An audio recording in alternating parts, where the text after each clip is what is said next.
waxaan idin sheegayaa in yar waan soo gaabinaya soo gaabale 8 kii baan ka tagaano annagoo kooxdii labaad ee xamar qabataan noo hanay ay riwaadkaysa 8 kii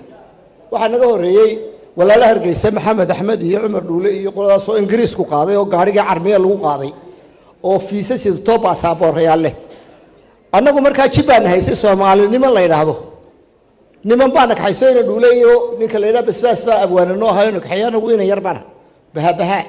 tabatara meesha ligi markaanu gaalka caya marayno ayaa kantaroor baynu Ingiriisku kantaroor ma lahayn jirin wixii Soomaali way soo gali jireen waana ka bixi jireen laakiin markaad aad qarto koonfur magaalada markaad soo galayso bir baa taala sida imaka loo dhigo dabeetana soo dega keen waraqiin maxas dabeetana baasaboortayaaliyo baan la weydiiyay waraaqo ma baanaan maqal dabeetana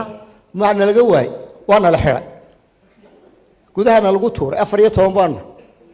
shan baan reer waqooyi ku nay kuwii kale waa la damiintay meesha joogay ha kana maqal ha qabiil bay sheegteen waxa la yiri qoladii xaqaas ee dagi jirtay waa la damiintay ninba mid baa damiintay ina Dhuuleeyo mid nala socotay waxa damiintay Maryam Mursala Bahe oo meesha kula guriyo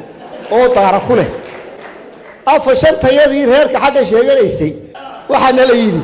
kala gudaa sheekadu way badnayd bil baan siiyay markii dambe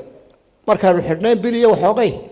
ya dawladda Cabdullaahi Ciise aanu arjuu qoranay dabeetana nimankaas oo Soomaali weyn dooni iyo wax aan kaas ah la soo daayay la bil baan la siiyay markaan xamar galay aanu waxoogay ka dhignay riwaadii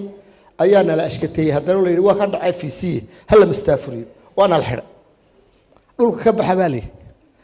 arji kale uu qortay markiiba basbaas baa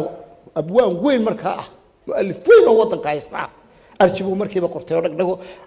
macaga dhulka ka qaadana leedii Soomaalinimo aan u nimi bad 20 cisho fiisaana loogu daray sida Ingiriiska oo kale marka dadkii caynka ahaa waxba ku daalmay waa sheeko dheer oo muddo dheer soconaysay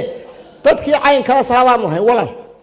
imaka igu haystaan imakaadaas igu haystaan wala Soomaaliland dawlad ma berber ma saxii karaan aniga xukuma ma waxaad kari laaday inaad adigu tiraahdo halka leedahay Soomaaliya ka leedahay Soomaaliland waa xor waa dawlad madax bannaan ma kari kartaa adigu waa intaas aad kari laaday nagala tag baash